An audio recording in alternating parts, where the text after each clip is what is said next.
নমস্কার দর্শক বন্ধু, আমি জ্যোতিষতান্ত্রিক দীনেশ আচার্য।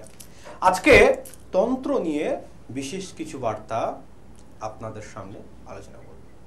তন্ত্র অদৃশ্য হলেও সত্য, কিন্তু আমাদের অনেকের মনে ধারণা আছে আদেও কি তন্ত্রে কোনো কাজ হয়?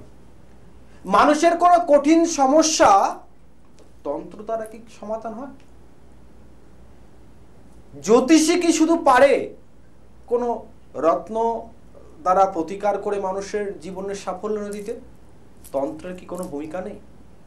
তন্ত্র যদি সাহায্য করে, কি কি প্রকার ভাবে সাহায্য করতে পারে, কেমন ভাবে সাহায্য হয়, কিভাবে আমরা বুঝবো আমাদের উপরে তন্ত্রের কোনো ভালো প্রভাব অর্থাৎ সুপ্রভাব পড়ছে বা তন্ত্রের কোনো খারাপ প্রভাব পড়ছে? তন্ত্রের বিস্তীর্ণ আলোচনা, শাস্ত্রীয় মতভেদ, সেটা নিয়েই কিন্তু আজকের আলোচনা থাকবে। এবং আজকের আলোচনা যারা শুনছেন তাদেরকে বিশেষ কিছু টোটকাও বলে দেব, যে টোটকাগুলো অবশ্যই শাস্ত্রীয় সম্মত টোটকা, যেগুলো আপনারা ব্যবহার করে অব্যর্থ ফল পাবেন। আমার টোটকা কোনো বই থেকে টুকে নিয়ে আসা নয়, সম্পূর্ণ পরীক্ষামূলক টোটকা, তন্ত্রোক্ত টোটকা, যেগুলো কাজে লাগালে অব্যর্থ ফল আপনারা পাবেনই পাবেন। সৃষ্টির আদিকাল ধরে প্রত্যেক পজিটিভ জিনিসের সঙ্গে সঙ্গে নেগেটিভ জিনিসের কিছু অস্তিত্ব কিন্তু রয়েছে। অর্থাৎ যখনই শুভ শক্তির ব্যাপার রয়েছে তখনই কিন্তু অশুভ শক্তির একটা ব্যাপার সব সময় ধরে চলে আসছে। তো এই শুভ শক্তির সঙ্গে অশুভ শক্তির সংঘর্ষ, শুভ শক্তির ব্যবহার আর অশুভ শক্তির ব্যবহার, এটা কিন্তু তো চলে আসছে। কিন্তু আমাদের মানব জীবনে এই তন্ত্রোক্ত ব্যাপারে শুভ শক্তি আর অশুভ শক্তির বিভিন্ন সময় বিভিন্ন পরিস্থিতিতে সম্মুখীন হতে হয়। যারা মানেন না তারা আজকে শুনে নিন, মানতে আপনাকে হবে। তন্ত্রের যে অন্ধকার দিকটা রয়েছে, দুই রকম দিক, একটা আলোময় দিক, একটা অন্ধকার দিক। এই আলোকময় দিক ছাড়া যে অন্ধকার দিক রয়েছে তা আপনার জীবনে অন্ধকার নিয়ে আসতে সক্ষম। তেমনি আপনার অন্ধকারময় জীবন আলোকময় করতে গেলে তন্ত্রের এই পজিটিভ পার্ট আলোকময়ী। তন্ত্রের বিশেষ কিছু দেবী আছে, যারা গ্রহগত ইষ্ট দেবী বা যারা তন্ত্রোক্ত দেবী, তাদের তন্ত্রোক্ত ভাবেই পুজো করতে হয়। আমরা সচরাচর শুনে শুনে আমাদের অভ্যস্ত একটা হয়ে গেছে, কিন্তু সচরাচর ব্যাপার এরকম হয় না। শুরু করছি ছোট্ট দিয়ে। আমরা ম্যাক্সিমাম সময়ে বিদ্যা বুদ্ধির জন্য বলি নীল সরস্বতী কবচ দিতে। সরস্বতী মাকে পুজো করলে তিনি বিদ্যার দেবী, তার সরস্বতী মাকে পুজো করলে আমরা বিদ্যা লাভ করতে পারি, তার কৃপা থাকলে আমাদের বিদ্যা খুব ভালো হয়, এগুলো তো থাকে। কিন্তু তন্ত্রোক্ত সরস্বতী দেবী আর এই যে সরস্বতী দেবী, দুটোর কিন্তু ভিন্ন ব্যাপার রয়েছে। সরস্বতী কবচ আর নীল সরস্বতী কবচ। আপনার সন্তান পড়াশোনায় খারাপ, আপনার সন্তানের পড়াশোনার প্রতি মনোযোগ নেই, আপনার সন্তান বারবার ভালো পড়াশোনা করার চেষ্টা করছে কিন্তু রেজাল্ট ভালো করতে পারছে না, আপনি তাকে নীল সরস্বতী কবচ দিচ্ছেন। আপনাকে জানিয়ে রাখছি, 3 প্রকারের সরস্বতী কবচ হয়: বাগদেবী কবচ, সরস্বতী কবচ, নীল সরস্বতী কবচ। বাগদেবী কবচ আর সরস্বতী কবচ অনেকটা একই ধাঁচের হয়, কিন্তু নীল সরস্বতী কবচ কিন্তু সম্পূর্ণ ভিন্ন। নীল সরস্বতী তা মাতঙ্গিনী রূপা স্বতন্ত্রোক্ত পূজা। নীল সরস্বতী তন্ত্রের দেবী, মাতঙ্গিনী দেবী, এবং মাতঙ্গিনী দেবীরই এই নীল সরস্বতী রূপে পূজা করা হয়, বা নীল সরস্বতী তারা রূপে না স্বপূজাত্ম তন্ত্রোক্ত। নীল তারা আছে, নীল তারারও পুজো করা হয়, কিন্তু নীল সরস্বতী তিনি দেবী মাতঙ্গিনী। এই দশমহাবিদ্যের তারা, কালী, ভুবনেশ্বরী, ভৈরবী, ধূমবতী, পরসুন্দরী, বগলামুখী, ছিন্নমস্তা, কমলা, মাতঙ্গিনী, এই যে দশমহাবিদ্যের একজন দেবী মাতঙ্গিনী, এই মাতঙ্গিনী দেবী হচ্ছে তন্ত্রোক্ত রূপ। আর এই তন্ত্রোক্ত মাতঙ্গিনী রূপকেই আমরা নীল সরস্বতী হিসেবে পুজো করি। এই পুজো ভিন্ন প্রকার হয়, এই পুজোর নৈবেদ্য ভিন্ন হয়, এই পুজোর সাজসজ্জা পূজারী তান্ত্রিক হতে হবে, এবং তার আমরা সমস্ত পূজাতে যেমন পাক পবিত্রটাকে মেনটেন করে পুজো করি, এগুলো গুচ্ছ ব্যাপার, যদিও আলোচনার ব্যাপার নয়। কিন্তু এই সমস্ত যখন কোনো মাতঙ্গিনী যে ধরনের দেবী, এই ধরনের দেবীর সাধনা যারা করে, যারা পুজো পাঠ করে, তাদের ব্যাপারটা কিন্তু সম্পূর্ণ আলাদা। আরও যে 9 জন দেবী রয়েছে, দশমহাবিদ্যার যে আরও 9টি দেবী রয়েছে, তাদের কারোর সঙ্গেই এই দেবীর পূজা মিলা। যেমন আমরা কোনো ছিন্নমস্তা ক্রিয়া করি, মহাশত্রু আপনার শত্রুতে ভীষণ ডিস্টার্ব করছে, বারবার ক্ষতি করছে, শত্রু দমনের দেবী তো মা বগলামুখী। কিন্তু বিশেষ কিছু ক্ষেত্রে আমরা ছিন্নমস্তা প্রয়োগ করি, ছিন্নমস্তা প্রয়োগ করি। আজকে কিন্তু তন্ত্রের গুরু বিষয় আপনাদের আলোচনা করছি। যখন শত্রু ভীষণভাবে আপনাকে ডিস্টার্ব করছে, প্রত্যেকটা পদক্ষেপে ডিস্টার্ব করছে, সেই সময় আমরা তন্ত্রের বিশেষ কিছু ক্রিয়া করি, যেমন ছিন্নমস্তা ক্রিয়া করি। যখন ছিন্নমস্তা ক্রিয়া আমরা করছি তখন কিন্তু আপনার আমাদের যেখানে হবন কুণ্ডী, আমরা ছিন্নমস্তা যেখানে মহা হবন করব, মহাযজ্ঞ করব, তার পাশে আমরা যে ত্রিশূলগুলো রাখবো সেই ত্রিশূলগুলো কিন্তু উল্টো করে, সেই ত্রিশূলগুলো উল্টো করে, অর্থাৎ আমরা কি জানি ত্রিশূলের তিনটে ফলা উপর দিকে থাকে আর নিচে যে একটা ফলা থাকে সেটা মাটিতে পোতা থাকে। কিন্তু আমরা তন্ত্রোক্ত প্রকার যখন দেবী ছিন্নমস্তার পূজা করব বিশেষ কোনো কার্য সিদ্ধির জন্য, বিশেষ শত্রু দমনের জন্য, সেই ত্রিশূলের তিনটি শূল নিচের দিকে থাকবে এবং ওই ত্রিশূলের পিছন দিকটা উপর দিকে থাকবে। কেন? শত্রু সম্ভবত শূলবিঘ্ন, শত্রুকে শূল দেওয়ার জন্য। অর্থাৎ তন্ত্র যদি সঠিকভাবে ক্রিয়া করা হয়, যত কঠিন থেকে কঠিনতম সমস্যা হোক, আপনার কঠিনতম কোনো আপনি সমস্যায় পড়ে রয়েছেন সেরকম জায়গা থেকে বার করে নিয়ে আসা কিন্তু কোনো কঠিন ব্যাপারই নয়। বিশেষ কিছু ক্ষেত্রে আমি বারবার কিন্তু আপনাদের বলি, বিশেষ কিছু ক্ষেত্রে আপনার দীর্ঘদিন ধরে আপনার গর্ভের সন্তানকে বেঁধে রেখে দিয়েছে, বা আপনি গর্ভবতী হতে পারছেন না, আপনি মা হতে পারছেন না, উপযুক্ত বিবাহের বয়স হয়ে গেছে, আপনার বিবাহ হচ্ছে না, ছেলে বা মেয়ের আপনার ছেলে মেয়ের বিয়ে দিতে পারছেন না, আপনার রানিং বিজনেস হঠাৎ করে থমকে দাঁড়িয়ে গেছে, চোখের সামনে দেখছেন আপনার দোকানের কাস্টমারগুলো অন্য দোকানে চলে যাচ্ছে, আপনি একটা জায়গা বিক্রি করতে চাইছেন কিন্তু কেউ নিতে চাইছে, সেটা অন্য কেউ নিতে চাইছে, কিন্তু সে যে দামে নেবে আপনি সে দামে দেবেন না, বা সে দামটা অ্যাকচুয়ালি প্রযোজ্য নয়, সে এমন কিছু কাজ করে রেখেছে সেই জায়গাটার উপরে, সেই ল্যান্ডটার উপরে।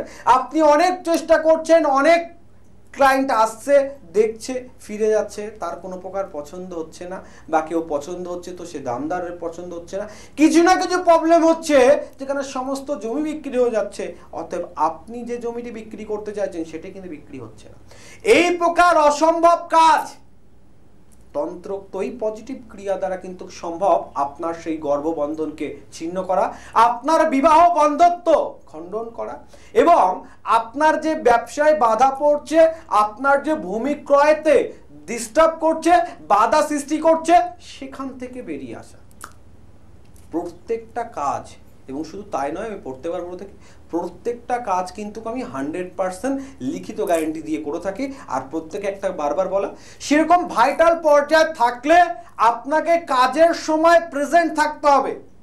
আজকের দিনে আজও কেউ জানেন তো, আপনি হাতের সেলফোনটা, আমি তো ফোন দেখা কিছুদিন মানে খুব বিরক্তিকর ব্যাপার লাগে, ফোন খুললে 72 ঘন্টায় বশীকরণ, 3 দিনে মানে আপনার প্রিয় মানুষকে ফিরিয়ে আনা, এরকম এমন কিছু মানে অশ্লীল লাগছে বিষয়গুলো।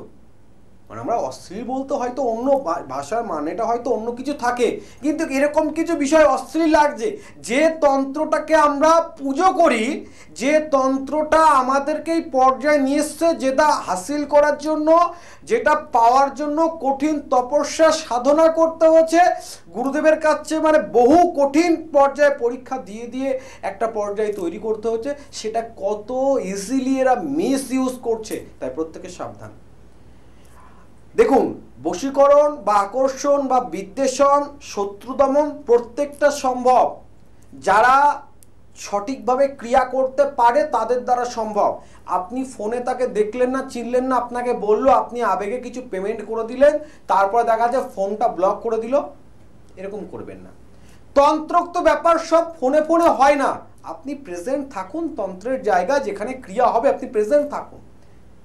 বিশেষ ক্ষেত্রে আপনি আসতে পারলেন না, পরের কথা, ম্যাক্সিমাম সময়ে আপনি চেষ্টা করুন কাজের সময়ে প্রেজেন্ট থাকা। আপনি প্রেজেন্ট থেকে যখন কাজগুলো করবেন, সমস্যার সমাধান কিন্তু অন্যরকম ভাবে হবে। তারাপীঠ মহাশ্মশানে এই যে অমাবস্যা তিথিতে সামনে একটা বিশেষ যোগ আসছে, আপনাদের জানিয়ে রাখি। 2 সেপ্টেম্বর, 1 সেপ্টেম্বর অঘোর চতুর্দশী, 2 সেপ্টেম্বর হচ্ছে মহাকৌশিকী অমাবস্যা। এই যে কৌশিকী অমাবস্যার যোগ আর তারাপীঠ মহাশ্মশান, এই দুটো কিন্তু বৈশিষ্ট্য সম্পূর্ণ আলাদা।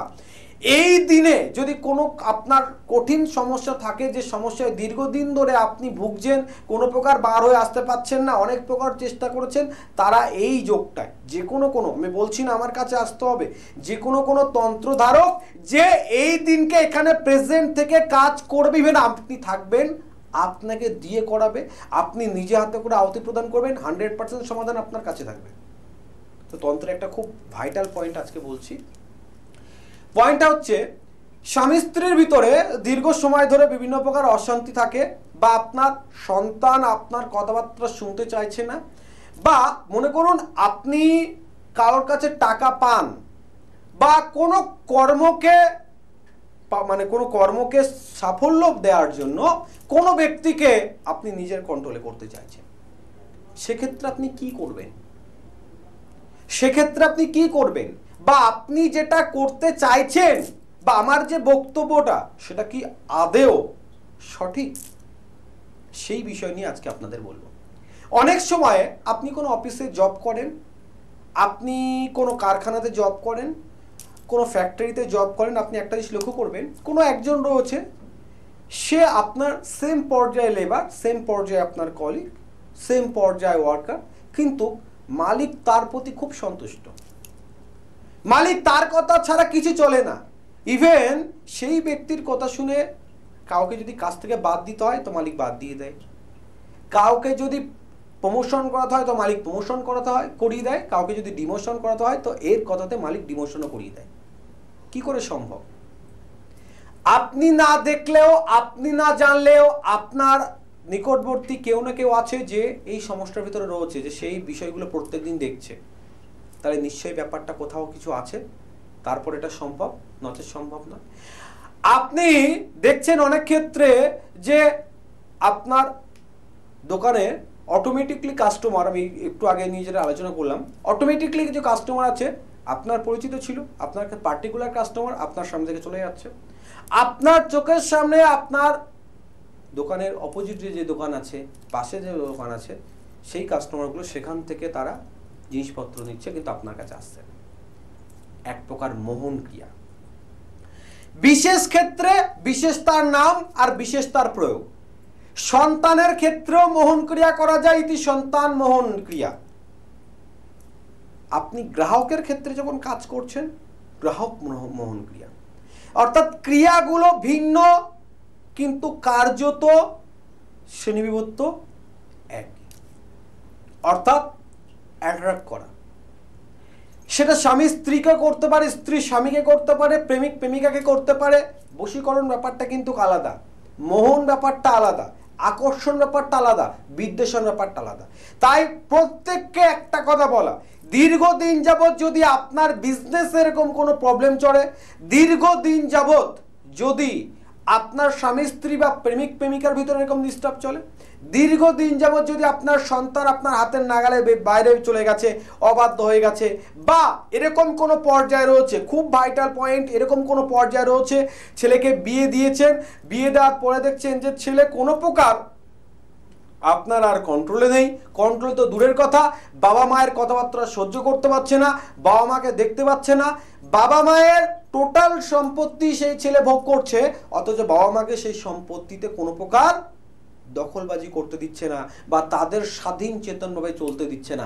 অনেক বাবা মা কিন্তু হতাশগ্রস্ত হয়ে রয়েছে, তার সম্পত্তি, তার বাড়ি, তার গাড়ি, অথচ তার সন্তান তাকে যেন একদম বাড়ির চাকর করে রেখে দিয়েছে। এরকম পর্যায়ে যে সমস্ত বাবা মা রয়েছে, জিনিস আপনার, অথচ আপনি ফুলফিল অধিকার পাচ্ছেন না, চোখের সামনে অন্যায় হচ্ছে কিন্তু বলতে পারছেন না। কঠিন ব্যাপার, কিন্তু অন্য কেউ নয়, আপনার সন্তান চোখের সামনে অন্যায় করছে, আপনার জিনিসকে অ্যাবিউজ করছে, অপব্যবহার করছে, আপনি দেখছেন কিন্তু কিছু বলতে পারছেন না। কি করবে? যে সন্তান আপনার প্রত্যেকটা কথাবার্তা শুনে চলতো সব সময়ের জন্য, সেই সন্তান বিবাহের পর দেখছেন যে আপনার কোনো প্রকার কথাবার্তা শুনে চলা তো দূরের কথা, আপনাকে দিনে একবার জিজ্ঞাসা করে না, বাবা বা মা কেমন আছো। ম্যাক্সিমাম সময় আমরা কি করি বলুন তো, বিয়ের পরে যেহেতু প্রবলেম, আমরা সেই যে মেয়েকে বিয়ে করে নিয়ে আসি তাকে দোষ দিয়ে দিই, বা ওই বৌমা আসার পরে এরকম হয়েছে, বৌমা কবজা করে নিয়েছে। বলছি না এটা হয় না, ম্যাক্সিমাম ক্ষেত্রে হয়, কিন্তু এটার আরো কিছু কারণ থাকতে পারে। সেই কারণটা সঠিকভাবে জানতে হবে, সেটা হচ্ছে জ্যোতিষ বিচার। সেই কারণটা সঠিকভাবে জানতে হবে, কেন আমার ছেলে এরকম করছে, কি পরিস্থিতি আছে, তার চিন্তা ভাবনা কি আছে, আগামী পরিস্থিতি কি হতে পারে। আমি 2016 সালে একটা ঘটনা বলছি। 16 সালে এক ভদ্রলোক কলকাতার এক জায়গায় থাকতো, আমি নাম বলছি না, যে এক কলকাতায় ভদ্রলোক একটা জায়গায় থাকতো, আমার শিয়ালদা চেম্বারে আসতো। তো আমি জায়গার নাম বলে দিচ্ছি, জাস্ট মেনশন করছি না, মানিকতলায় ভদ্রলোক থাকতো, আমার শিয়ালদা চেম্বারে আসতো। ওনার কোনো ছেলে নেই, তো মেয়ের কাছে থাকতো আর বাড়িতে যাওয়া আসা করতো, কাছাকাছি, মেয়ের বিয়ে হচ্ছে কাছাকাছি। 3 তলা বাড়ি ভদ্রলোকের, আরও কিছু একটু অ্যাসেট ছিল। তো যখন একটু শরীর অসুস্থ হয়, আমার কাছে দীর্ঘদিন ধরে যাওয়া আসা করে, আমি বারণও করেছিলাম যে ঠিক আছে, আপনার অসুস্থ হয়েছে, আপনার কোনো কিছু এক্ষুনি আপনার মেয়ের নামে করতে হবে না। তো যাক, উনি অসুস্থ যখন হয়ে যায়, যে কোনো কারণে মেয়ের নামে তার সম্পত্তিটা রেফার করে দেয়, মেয়েকে লিখে দেয়। তারপর ব্যক্তি আস্তে আস্তে সুস্থ হয়ে যায়। এটা 2016 সালের ঘটনা বলছি। ওই ভদ্রলোক আমার কাছে এসে বলে গেছে যে দাদা, আমি সুস্থ হয়েছে, আমার চেম্বারে এসছে, আমি সম্পত্তি লিখে দিই, যে কি আর করবো, নেই তো মারা যাবো, যে কটা দিন আছি, আর মেয়ে জামাই খুব যত্ন করে, খুব ওরা দেখাশুনো করে, আমি তো মরেই যাচ্ছিলাম, ওরাই আমাকে দেখাশুনো করে আমাকে এরকম সুস্থ করেছে, আমি লিখে দিয়েছি। আমি বললাম দেখুন, আপনি মহা ভুল করেছেন। যাই হোক, 2016 সালের ঘটনা। 17 সালের এরকম নভেম্বর